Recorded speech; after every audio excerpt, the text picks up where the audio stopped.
Bismillahirrahmanirrahim. Assalamualaikum. Bertemu lagi dengan sendiri atau diantarin.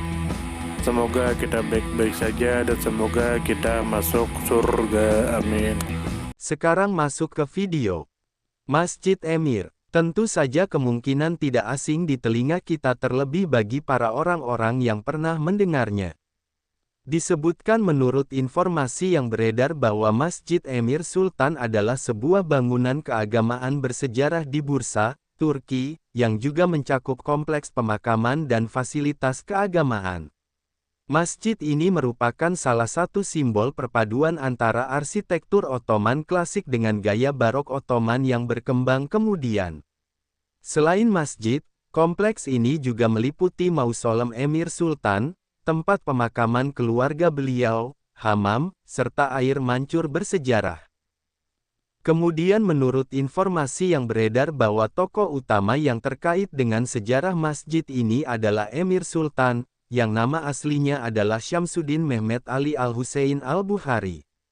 Beliau adalah seorang darwis dan ulama yang berasal dari Bukhara serta menantu Sultan Ottoman Bayezid I. Kompleks keagamaan yang mengelilingi makam beliau pertama kali didirikan oleh Sultan Mehmet I pada awal abad 15. Putri Bayezid I bernama Hundi Fatmah Hatun juga berperan penting dalam sejarah awal pembangunan masjid ini dengan mendirikan masjid pertama di dalam kompleks. Pada masa berikutnya, Sultan Ottoman Selim III dan Sultan Abdul Aziz turut memberikan kontribusi besar dalam pembangunan ulang masjid setelah bencana gempa bumi. Kemudian menurut informasi yang beredar bahwa Masjid Emir Sultan terletak di kawasan Bursa, Turki, tepatnya di daerah yang dikenal dengan nama Emir Sultan. Lokasi ini menjadi salah satu pusat keagamaan dan sejarah penting di Bursa dan menjadi tujuan ziarah sekaligus wisata religi. Kemudian menurut informasi yang beredar bahwa pembangunan awal masjid dimulai pada abad 15. Bangunan asli kemudian rusak akibat gempa bumi besar yang terjadi pada tahun 1766. Sultan Selim III memprakarsai pembangunan kembali pada tahun 1804 dengan memanfaatkan kembali fondasi dan sebagian material masjid lama. Setelah gempa bumi Bursa tahun 1855, masjid kembali dibangun ulang pada tahun 1868 dengan gaya arsitektur barok murni atas perintah Sultan Abdul Aziz. Kemudian menurut informasi yang beredar bahwa pembangunan masjid dan kompleks Emir Sultan dilakukan untuk menghormati peran besar Emir Sultan dalam kehidupan keagamaan dan sosial masyarakat Ottoman. Keberadaan makam beliau di kompleks tersebut menjadikan tempat ini bukan hanya sebagai pusat ibadah, tetapi juga sebagai simbol penghormatan, warisan budaya, serta pengingat sejarah perkembangan Islam di wilayah Anatolia. Kemudian menurut informasi yang beredar bahwa pembangunan kembali masjid dilakukan dengan memadukan unsur lama dan baru. Saat Sultan Selim III membangunnya kembali, fondasi lama masih digunakan sehingga arsitektur masjid menampilkan kombinasi Ottoman kuno dengan gaya barok Ottoman. Setelah gempa bumi Bursa tahun 1855, pembangunan ulang dilakukan dengan menerapkan gaya barok murni.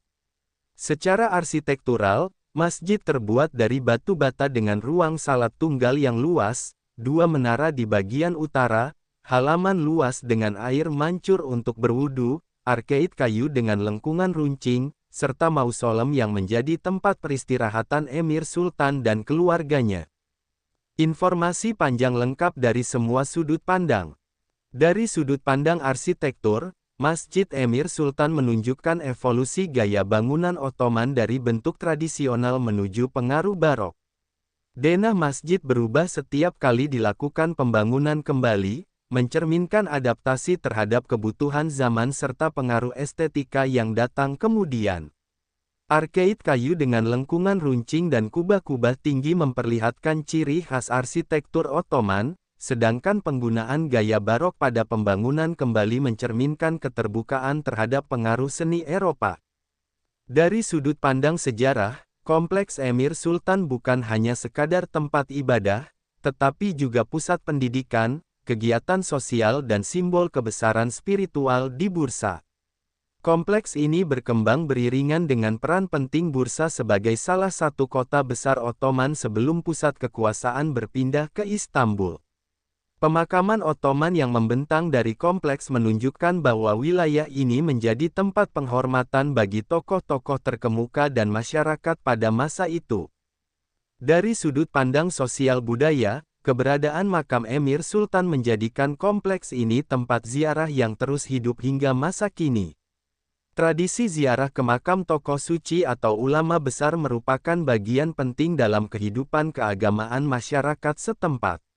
Selain itu, keberadaan hamam dan air mancur bersejarah menambah nilai sosial dari kompleks, karena tempat tersebut menjadi pusat berkumpul, membersihkan diri dan mempererat hubungan sosial masyarakat. Dari sudut pandang seni, lukisan pelancong dan seniman Inggris Thomas Allom yang menggambarkan air mancur bersejarah di Kompleks Emir Sultan menjadi bukti bahwa kompleks ini menarik perhatian dunia internasional. Hal tersebut menunjukkan bahwa masjid dan Kompleks Emir Sultan bukan hanya penting bagi masyarakat setempat, tetapi juga memiliki daya tarik universal. Dari sejarah Masjid Emir Sultan dapat dipetik pelajaran bahwa setiap peradaban selalu berusaha menjaga warisan spiritual dan budaya meskipun menghadapi bencana. Pembangunan kembali masjid setelah gempa bumi mencerminkan semangat kebangkitan dan keberanian untuk mempertahankan nilai keagamaan dan kebudayaan. Nilai positif lainnya adalah pentingnya peran keluarga, seperti kontribusi Hundi Fatmah Hatun, yang menunjukkan bahwa perempuan juga memiliki andil besar dalam membangun peradaban. Keberadaan kompleks ini juga mengajarkan tentang harmoni antara arsitektur lama dan baru, serta tentang pentingnya melestarikan warisan sejarah bagi generasi mendatang. Emir Sultan adalah tokoh yang dihormati karena pengetahuan dan perannya dalam membimbing spiritualitas masyarakat Ottoman. Kelebihannya adalah kemampuan beliau menyebarkan ajaran agama Islam dan membangun hubungan erat dengan masyarakat serta penguasa, sehingga perannya sangat besar dalam perkembangan kehidupan keagamaan di bursa. Kelemahannya adalah sebagian besar catatan mengenai beliau lebih banyak bersifat tradisional dan legenda, sehingga aspek historisnya terkadang sulit diverifikasi secara detail. Kompleks Emir Sultan sendiri memiliki kelebihan besar sebagai simbol perpaduan sejarah, seni dan spiritualitas. Namun, kekurangannya adalah beberapa bagian arsitektur yang telah mengalami rekonstruksi berulang kali membuat bentuk asli dari abad 15 tidak lagi dapat terlihat sepenuhnya. Saran yang membangun adalah agar kompleks ini terus dipelihara dengan baik, disertai dokumentasi sejarah yang lebih lengkap, sehingga dapat menjadi sumber pendidikan sejarah, seni dan keagamaan yang lebih terpercaya bagi generasi sekarang dan masa depan. Sumber referensi Google Chrome dan ChatGPT.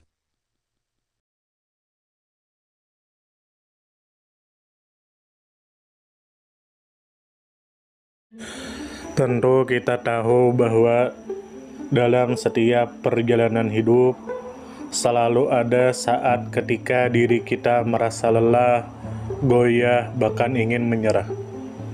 Namun di balik setiap perintangan tersembunyi peluang untuk tumbuh dan menguatkan diri kita.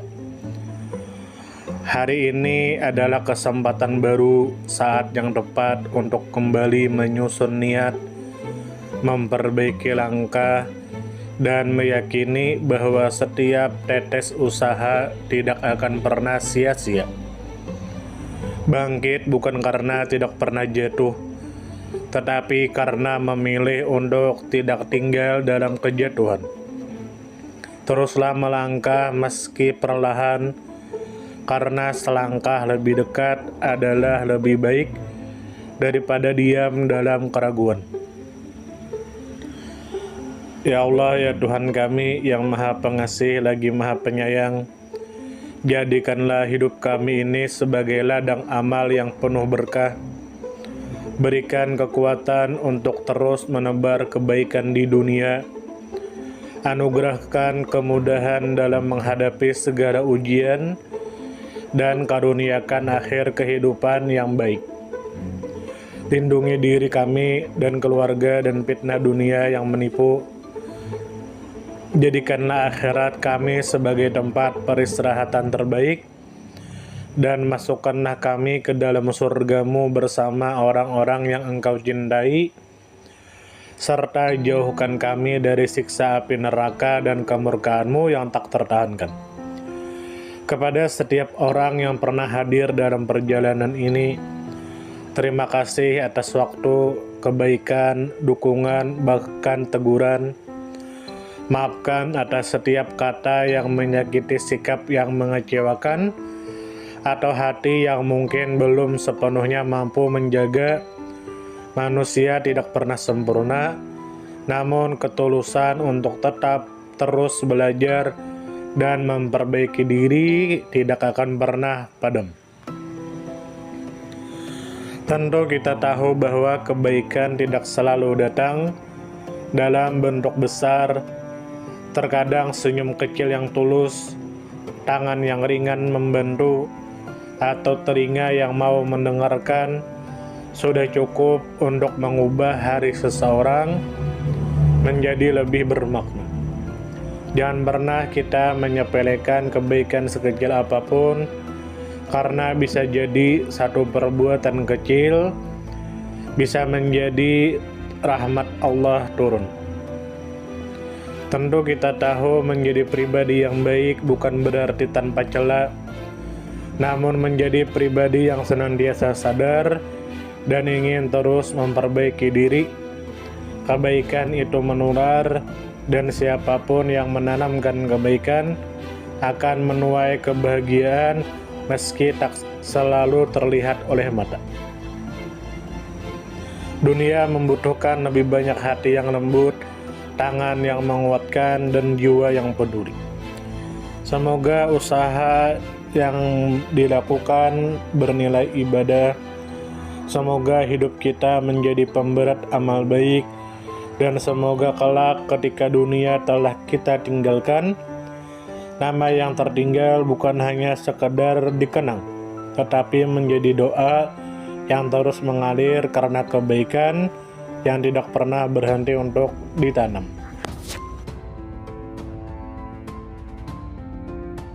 Terima kasih banyak. Mohon maaf jika ada salah. Silahkan jika suka ditekan tombol like, silahkan share, dan jika ingin memberikan saran dan komentar, silahkan komen. Semoga kita baik-baik saja, semoga kita masuk surga. Wassalamualaikum warahmatullahi wabarakatuh.